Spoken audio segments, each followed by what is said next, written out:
എന്തുകൊണ്ടാണ് നമ്മുടെ രാജ്യത്ത് നടക്കുന്ന കർഷക സമരങ്ങളെല്ലാം ഉത്തർപ്രദേശിന്റെ രോമത്തിലേൽക്കാത്തത് എന്ന് നിങ്ങൾ ചിന്തിച്ചിട്ടുണ്ടോ? അതിന് ഒരു വലിയ കാര്യമുണ്ട്.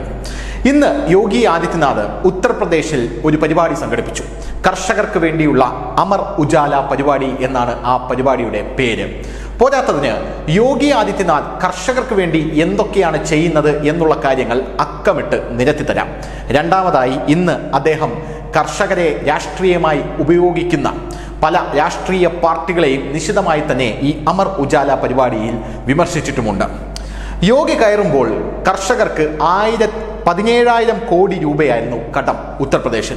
ചെറിയ ഗഡുക്കൾ കൊടുത്തുകൊണ്ട് യോഗി ആദിത്യനാഥ് ഈ കടത്തിന് ഒരു ആശ്വാസം കർഷകർക്ക് അവിടെ നൽകി. ഇതായിരുന്നു യോഗി ആദിത്യനാഥ് കർഷകരെ സേവ് ചെയ്യാൻ അല്ലെങ്കിൽ രക്ഷിക്കാനുള്ള യോഗിയുടെ ആദ്യത്തെ മാസ് മൂവ് ഉത്തർപ്രദേശിൽ നടന്നത്.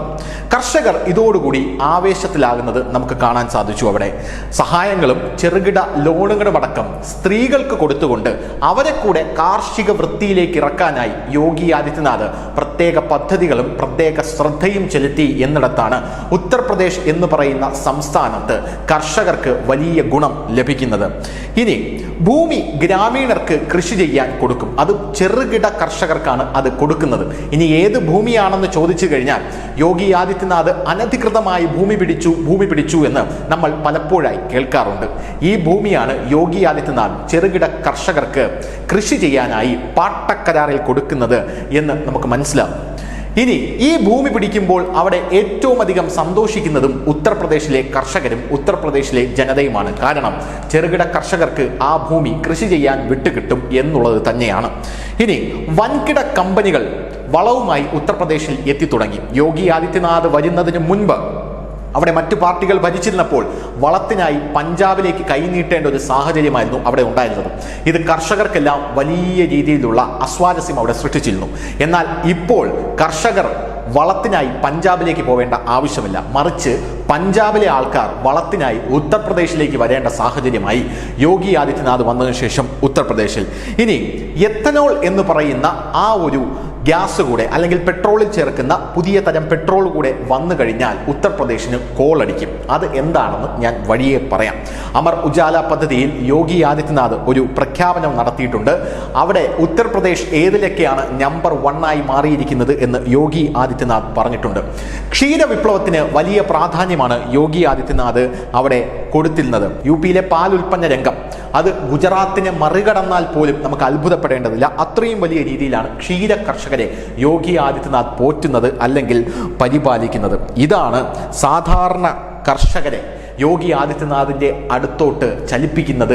ഇതുകൊണ്ടാണ് അവിടെ യാതൊരുവിധ അടവും കർഷകരുടെ അടുത്ത് നടക്കാതെ പോകുന്നത്. കാരണം യോഗിയുടെ വർക്ക് എന്ന് പറഞ്ഞാൽ നിങ്ങൾക്ക് സ്വപ്നത്തിൽ പോലും ചിന്തിക്കാൻ കഴിയാത്ത രീതിയിലുള്ള വർക്ക് ആയതുകൊണ്ട് തന്നെയാണ്. ഇനി അമർ ഉജാല പരിപാടിയിൽ യോഗി ആദിത്യനാഥ് പറഞ്ഞ ഒരു പ്രത്യേക കാര്യമുണ്ട്. ഫെർട്ടിലിറ്റിയിൽ ഉത്തർപ്രദേശാണ് നമ്പർ 1 എന്നുള്ളത്. നമുക്കറിയാം 25 കോടി ജനങ്ങളുള്ള ഒരു സംസ്ഥാനമാണ്.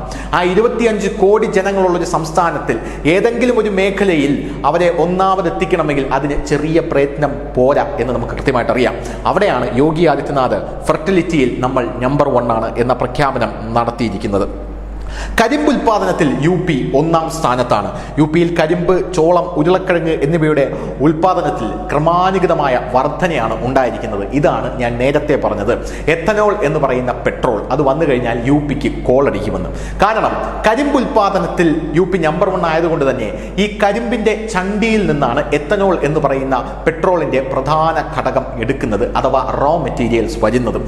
അതുകൊണ്ട് തന്നെ UPയിൽ എത്തനോൾ എന്ന് പറയുന്ന പെട്രോളിന്റെ വരവോടുകൂടി കർഷകർക്ക് കോളടിക്കും എന്നുള്ള കാര്യത്തിൽ തർക്കമില്ല.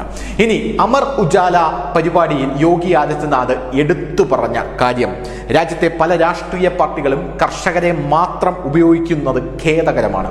കർഷകരെ രാഷ്ട്രീയമായി ഉപയോഗിക്കരുത്. അവരെ ശരിക്കും ശ്രദ്ധിക്കുന്നില്ല. 2014 നരേന്ദ്രമോദി സർക്കാർ വന്ന ശേഷമാണ് കർഷകർക്ക് കൃത്യമായ ആനുകൂല്യങ്ങളും ശ്രദ്ധയും കിട്ടിത്തുടങ്ങിയത്.